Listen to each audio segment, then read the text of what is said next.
everyone, my name is Ayushi and welcome back to another video on CUET and Delhi University Admissions 2022।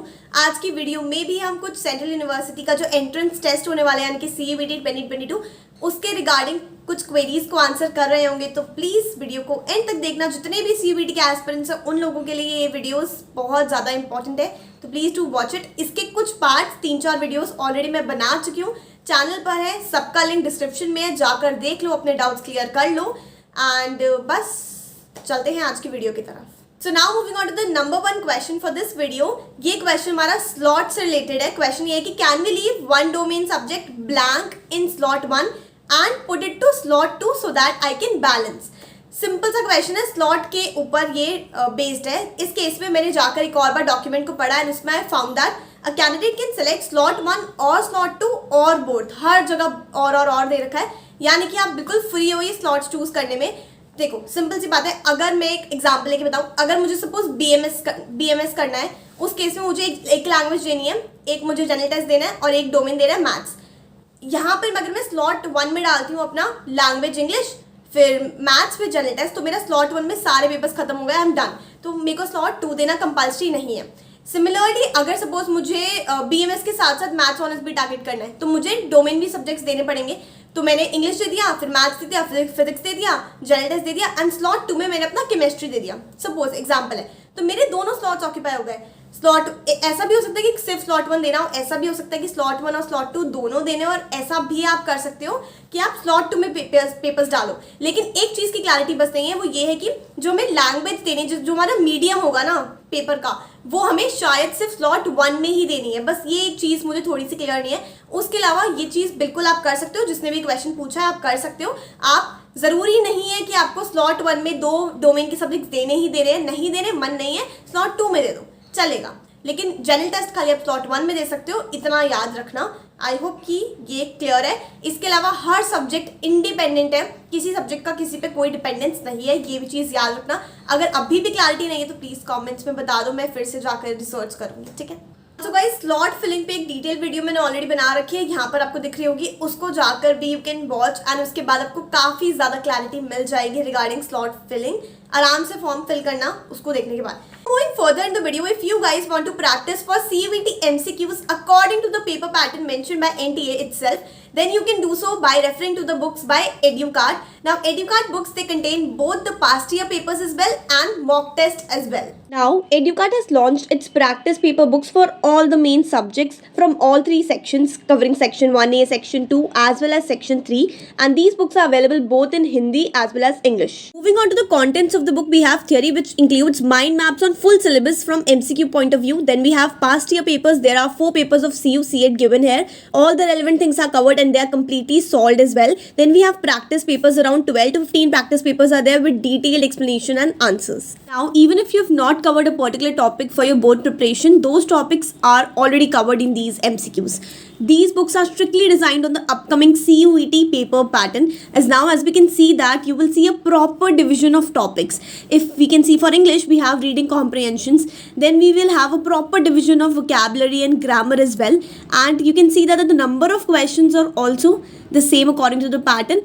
50 questions are there, out of which we have to attempt 40 questions, right? So these books are a perfect fit for you since they have proper solutions as well. Referring these books, you will get an idea about the variations in the MCQ asked, difficulty level क्या रहने वाला है paper का, उसके साथ साथ आपको important topics क्या है वो पता चलेंगे, एंड साथ साथ में you will get some confidence as well, क्योंकि आप काफ़ी सारे पेपर सॉल्व करके जाने वाले होंगे।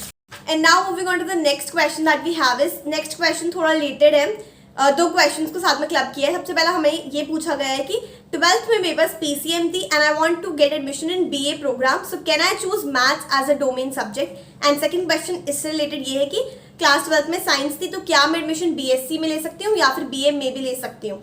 सिंपल सी चीज़ है, हम साइंस वाले हैं, हम BA में भी एडमिशन ले सकते हैं। बताती हूँ कैसे। दिल्ली यूनिवर्सिटी के लिए सिर्फ 2 चीज़ें हैं। पहली बात तो ये है कि हमें क्लास 12th में जो सब्जेक्ट्स पढ़े हुए हैं खाली उन्हीं पे हम डोमेन स्पेसिफिक सब्जेक्ट दे सकते हैं, ठीक है। एंड BA प्रोग्राम की एलिजिबिलिटी अगर मैं जाके देखूँ ना DU के हिसाब से, तो वो कहते हैं कि एक लैंग्वेज होनी चाहिए, 2 सब्जेक्ट्स B1 से होने चाहिए प्लस एक सब्जेक्ट B1 या B2 से चलेगा। ये है कॉम्बिनेशन 1, या फिर कॉम्बिनेशन 2 हो विच इंक्लूड्स कि एक लैंग्वेज होनी चाहिए प्लस एक सब्जेक्ट B1 या B2 से होना चाहिए, साथ में जनरल टेस्ट होना चाहिए। तो गाइज बीए प्रोग्राम के लिए तो मैं आराम से एलिजिबल हूँ, राइट। मैं एक लैंग्वेज ले लूंगी अपनी इंग्लिश उठा के, उसके बाद मेरे को B1 और B2 लिस्ट से वो चाहिए, सब्जेक्ट्स चाहिए, तो मैं ले लेती हूँ ना। मैं मैथ्स ले लिया, फिजिक्स ले लिया, केमिस्ट्री ले लिया, मैं एलिजिबल हूँ। अगर आपके पास PCM थी तो आप एलिजिबल हो बीए प्रोग्राम करने के लिए, एंड आपको फिल करना ही चाहिए फॉर्म्स में, इसके लिए भी आप एलिजिबल हो। तो सिंपल सी बात है, हमने एलिजिबिलिटी देख ली, उस हिसाब से हमें पता चल गया कि हाँ बीए प्रोग्राम कर सकते हैं साइंस वाले स्टूडेंट्स आराम से। तो जिनके पास भी 12th में साइंस है, आप BSc तो कर ही सकते हो, आप BA भी कर सकते हो। नेक्स्ट जो पूछ रहे थे कि मैथ्स एज अ डोमेन ले सकते हैं, तो ले सकते हो। एलिजिबिलिटी में उन्होंने मेंशन किया है कि आपको 2 सब्जेक्ट्स लेने हैं B1 से, जो कि आपने क्लास 12 में पढ़े। अगर आपने 12th में पढ़ा हुआ है तो आप ले सकते हो, simple. And now the next question that we have is related to exam की डेट्स। एग्जाम की डेट्स क्या है और क्या हमें मल्टीपल डेज जाके अपना एग्जाम देना होगा? तो गाइज एग्जाम की ऑफिशियल डेट्स अभी तक आउट नहीं हुई है, लेकिन एक्सपेक्टेड डेट्स है 1st या 2nd वीक ऑफ जुलाई, जो कि मोस्ट प्रोबेबली एक्सटेंड हो जाएंगे। ऐसा मुझे लगता है कि एग्जाम तो आपका जुलाई एंड अगस्त में ही होना चाहिए।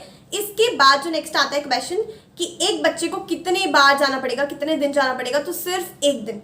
अगर आप एक स्टूडेंट हो, अगर मैं एक स्टूडेंट हूँ, तो सिर्फ मेरा पेपर एक ही दिन होगा। 2 स्लॉट्स हैं, स्लॉट 1 में देना है आपको, स्लॉट 2 में देना है, दोनों में देना है, वो आपके ऊपर है, लेकिन पेपर सिर्फ उस एक ही दिन होगा। अब हो सकता है मेरे फ्रेंड का किसी और दिन पेपर हो, क्योंकि वो किसी और स्टेट का हो या कुछ भी हो सकता है, वो सब हमारे एडमिट कार्ड आने पर हमें पता चलेगा। लेकिन जो मेरा पेपर है वो सिर्फ एक ही दिन होगा। एक ही दिन में मैं सारे अपने टेस्ट दे दूंगी, चाहे लैंग्वेज हो, जनरल टेस्ट हो, डोमेन हो, सब कुछ, ठीक है।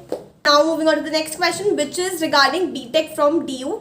तो DU से हमारी जो बीटेक होती है that is in information technology and mathematical innovation. ये सिर्फ एक ही कॉलेज ऑफर कर रहा है, मतलब एक ही सेंटर है, which is the cluster innovation centre CIC। 4 साल की आपकी डिग्री होगी। इसकी एलिजिबिलिटी की बात करूँ तो आपको एक लैंग्वेज देनी पड़ेगी सेक्शन 1A से, उसके बाद आपको मैथ्स देना पड़ेगा डोमेन सब्जेक्ट में, एंड आपको थर्डली जनरल टेस्ट देना है। ये सिंपल सी चीज़ है regarding your BTech from DU। Next इन्होंने पूछा है प्रिपरेशन रिलेटेड कि प्रिपरेशन के कुछ सोर्सेज बताओ। तो मैं ऑलरेडी 2 डिटेल वीडियो बना चुकी हूँ ऑन प्रिपरेशन स्ट्रैटेजी। एक थोड़ा अपडेटेड है, एक थोड़ा पुराना है, दोनों आप जाकर देख सकते हो। एंड आई होप कि आपको वहाँ से कुछ रिसोर्सेज पता चले, फ्री भी पेड भी दोनों, तो आप उसको जाकर देख लेना।